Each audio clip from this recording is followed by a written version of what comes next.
Mahmoud created special bonds with certain people. He had many friends, but he had some that were dear to his heart. We have here some excerpts of what some of his friends have said about him. One of them, one of them was Amina al-Rashid, our professor. She's not here, and she wanted to share this with us. Mahmoud, the flower cut early from its stem. My dear friend Mahmoud, Wad El Sein, it is hard for me to write words about you. Nothing will ever be enough to describe you. No words and no concepts will possibly capture your beautiful soul, your humbleness, kindness, and most of all, your true self and great humanity. I was never given the chance to say thank you very much, my dear friend, for being that kind, supportive, and helpful. I said before you were my rock, my safety nest in our voluntary diaspora. Thank you, Mahmoud, for giving me the chance to be part of your very short life. Thank you for making the diaspora home. Thank you for allowing me to be your friend. I am honored and categorically privileged and blessed by your friendship.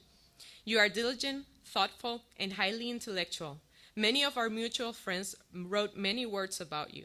Your friends at UPIS and your professors at Khartoum University are devastated.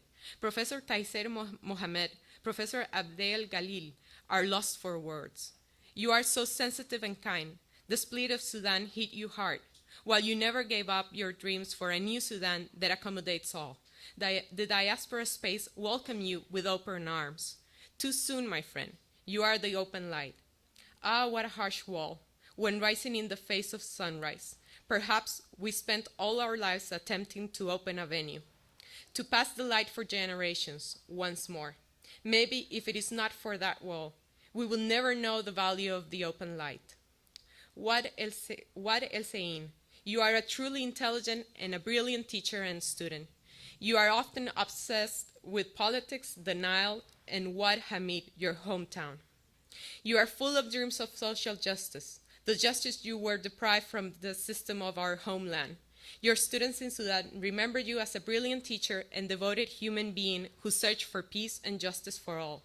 You are thoughtful, kind, and generous. You stimulate everyone to rise to the sky before you believe that all have the intellect and the ability to do so. You are a walking encyclopedia.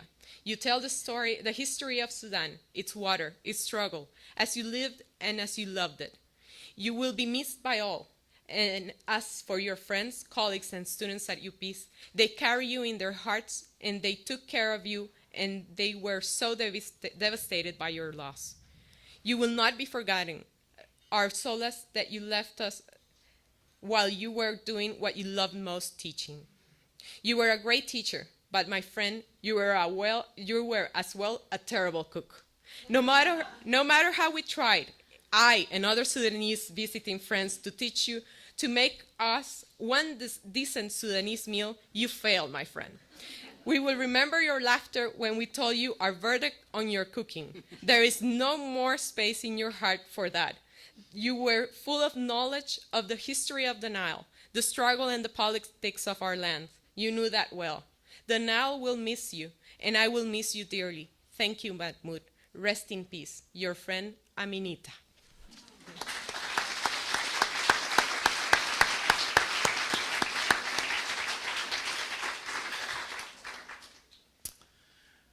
Otra persona con la cual Mahmoud tuvo una relación muy profunda y muy bonita es nuestro compañero Esteban. Esteban sacó el valor suficiente para poder articular un poco ese remolino que siente en estos momentos en su corazón y en su mente por una pérdida tan terrible. Sin embargo, la grandeza de este hombre lo hizo escribir cosas muy lindas de algo tan trágico. Él me pidió que por favor las compartiera con ustedes porque es de comprender que es muy difícil levantarse y dar la cara con algo que causa tanto dolor. Como la luz que ilumina la mañana, como verde es la naturaleza, como la noche abraza la luna, como las estrellas del universo. Así como el mar es de profundo e inmenso, así es el dolor y el vacío que dejaste en mi corazón. Nunca experimenté tanta lealtad en un ser humano, ni mucho menos tanta humildad ante mis ojos, siempre con el deseo de ayudar a quien tuvieras frente a ti. Hiciste todo lo humanamente posible para lograrlo. Después de una semana una semana que me parece nunca va a acabar, puedo decir: Doctor Mahmoud Hamid, te dejo ir, mas nunca de mi mezquino corazón que quiere aprisionar tu alma siempre a su lado. No me despido con una carta, sino con las palabras más difíciles de mis últimos 6 años. Hasta pronto, doctor. Descansa en paz. No viniste a nuestras tierras a educar, sino a enseñarnos la felicidad de la vida. Estos últimos 10 años de mi vida han sido realmente buenos, pero los últimos 6 han sido de lo mejor que me pudo haber pasado. Viniste para enseñarme y te has ido para cuidarme. En la vida nunca me había enfrentado a tanta lealtad en un ser humano. No existen las palabras para describir tu amistad. Hoy me doy cuenta que no pertenecías a este mundo. Esa sonrisa tan alegre que estará guardada en lo más profundo de mi corazón. Una semana, solo una semana, y me parece que no he pasado un solo minuto sin pensar en tu partida. Me duele el alma, doctor, me duele la vida. Dejar partir tu alegría. Shukram Yashilam, doctor. Kuku Tamam.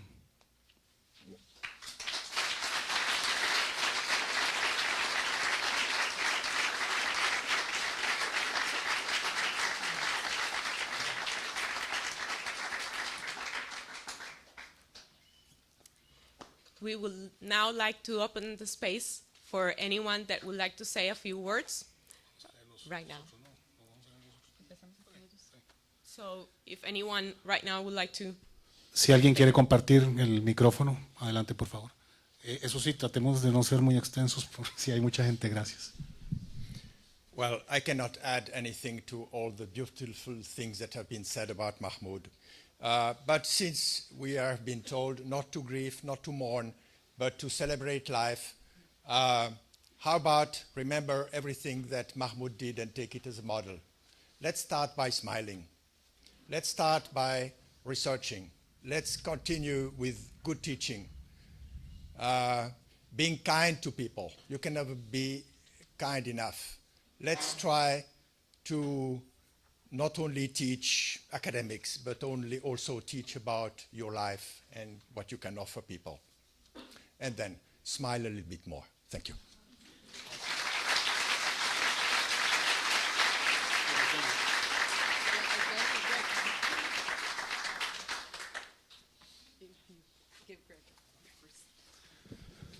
Good afternoon. Okay. As many of you know, I was holding the nebulizer to Mahmoud's face and was doing my best to comfort him when his heart stopped breathing. I had never done that for someone before, and it was very powerful. The impression I have of Mahmoud's kind eyes closing and losing their glow shall remain with me forever. I am convinced that something very special happens when the body dies. Bearing witness to Mahmoud's death strengthened my belief that there are souls within these bodies in which we live. In the short time that I got to know Mahmoud, I came to know his soul as a kind and gentle soul. He has inspired me to live my life in that same kind and gentle manner.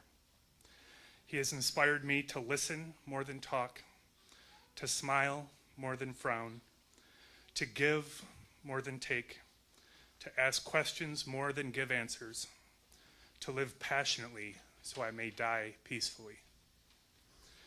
Today I publicly recognize his contribution to my life, and I thank him for all that he accomplished during his time with us. May he rest in peace.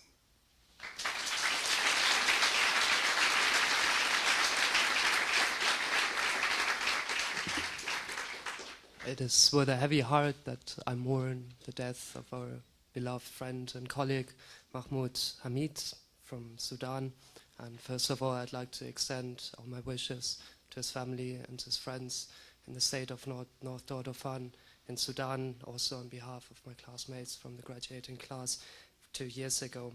I'd like to add a little tale too that maybe sheds a little light on two of his most outstanding characteristics, as we all know them and have experienced them during the time when I had to write my thesis here at UPeace. I had to change my topic 10 days before the deadline. And my advisor was in Mexico, incapacitated, so I asked Mahmoud whether he could possibly help me. He had 6 theses to supervise and really no time. Nevertheless, he said, yes, I'll do it, and wrote me at 4 o'clock in the night with his suggestions. And there's a saying in Sudanese, A'int al-Deak, Yina Arif al-Sadek, you know your friend when you are in need. And this sheer motivation to help others like me in this hour of need made me admire him for way more than his relentless efforts in the pursuit of science. And I've been happy to have had him as my mentor for the last 2 years. And therefore, Mahmoud's works and actions that touched so many of us at the end of the day will not be forgotten, but lives on in each of us, as we have heard, whether family, former student, friend, or just on the street. We've all absorbed his messages, and his words are inscripted in paper, so they will continue to live on, which gives me a lot of confidence in this hour. Mahmoud, you will never be forgotten.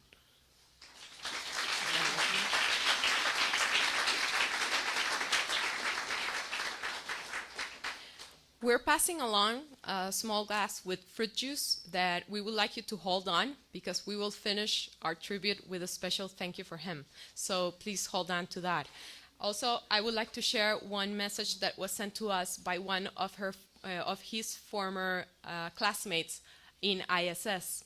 They also have, most of them are watching the live stream, and they are as sad as we are, because they did share a lot with him. And I read the following. Why so early, God? I read the shocking news passing away of Professor M. El Said Hamid in the Sudan forum posted by Gamal with unbelief. But deep in my heart, I know that Gamal cannot die or make jokes, since it is not April the 1st, foolish day. Thus I started searching for confirmation information. I think I was in denial, leave alone being a doubting Thomas. I knew Professor El Said Hamid in 1996 when I came to pursue my master's degree at ISS in the Netherlands. He was a kind, soft-spoken person. As Professor Salid said, he is bigger than life, and then all we attempt to mimic about him as colleague, friend, relative, and as an exceptional, talented, and jovial human being. I vividly recall and remember how he used to encourage me to be strong and call on him at any time when I needed help. El Said was there for me during my darkest illness days of my life, at the hospital, in my room, and struggled to finalize my thesis at ISS. He never says no or I am busy. You can stop at his office or study room at ISS anytime. He will stop doing what he is doing to listen or help you. He never put himself first, nor does he criticize people or call them names, never gossips. If you try to say something that he does not want to talk about, all he does is just laugh and really don't know. I never felt alone or without a brother or sister in a strange or new country without my family or loved ones. We never treated each other as Southerners, Christian or more Northern Muslims, but as Sudanese, colleagues, human beings, etc. With love and respect, a true peace-loving man. Even when in Costa Rica, he never stopped asking about my health or life in general. I have lost a true loving brother. Though he is gone, his memories and good deeds will always remain with us. And her name is Florence H. Andrew. I want to celebrate Mahmoud, the person I knew, both as a guardian and as father to me. When I arrived here in November, I met Mahmoud. And one of the things that when I came, I was supposed to have been the last year student, but I arrived late in December. So in the course of trying to decide, do I go back home or do I continue with my studies? The African students who are here, the GLP student last year, they told me, go to Mahmoud. If he can't solve your problem, then you'll go home. And what I did, I went to his office. And in the course of discussion, he told me that you came here to search for something. And until you get it is when you'll go home. If I'm around here, you will make it where you want to go. So in the course of the process is that he told me, okay, the little money you have, try and save it and do some courses within the university. Because that's what will benefit you than going back home. It was a difficult decision to make. But he told me one thing. Should you not be able to make it, I will be there for you. So in the course of the discussion, is that he guided me throughout. In the end, around August, I got my scholarship. That's why I'm here. It was him and Amal who is not here, the two of them. Why did I go to Mahmoud? We are neighbors, Kenya and Sudan. So in the idea of trying to get someone who would understand me, I found Mahmoud. And in two cases I will analyze to you is that I used to work for Amal sometimes, and Amal was not in the country. So I didn't have the money to pay my rent. So I went to him.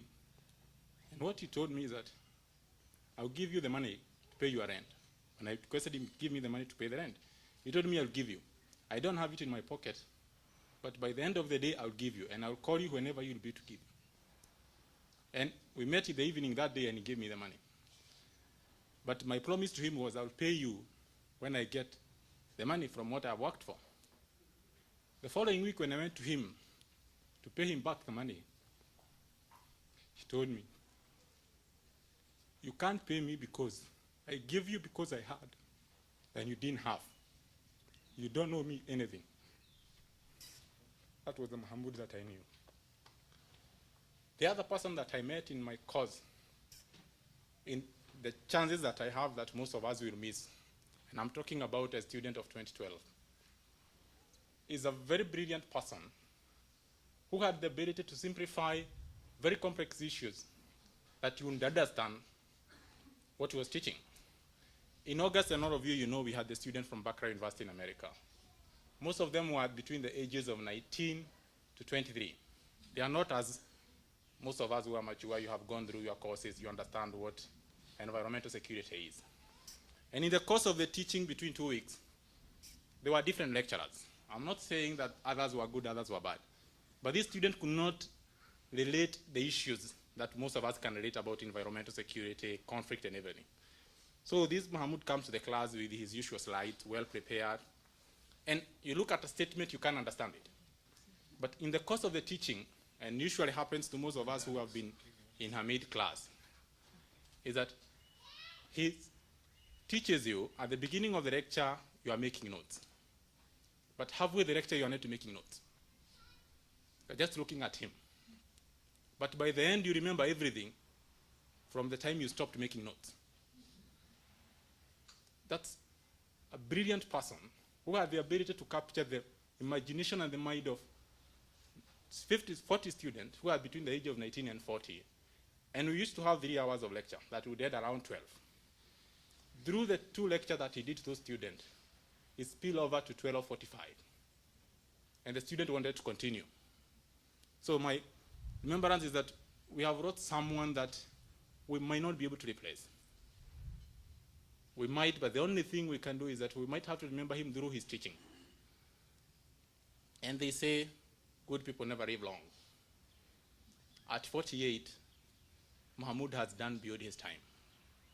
And what he shared with me and the rest of the students maybe is what we'll remember forever. And that's the only thing I can share with him, that he left, but those who had never chance, and those who had a chance, we have lost a teacher, we have lost a guardian, and we have lost a father to most of us and to the future generation.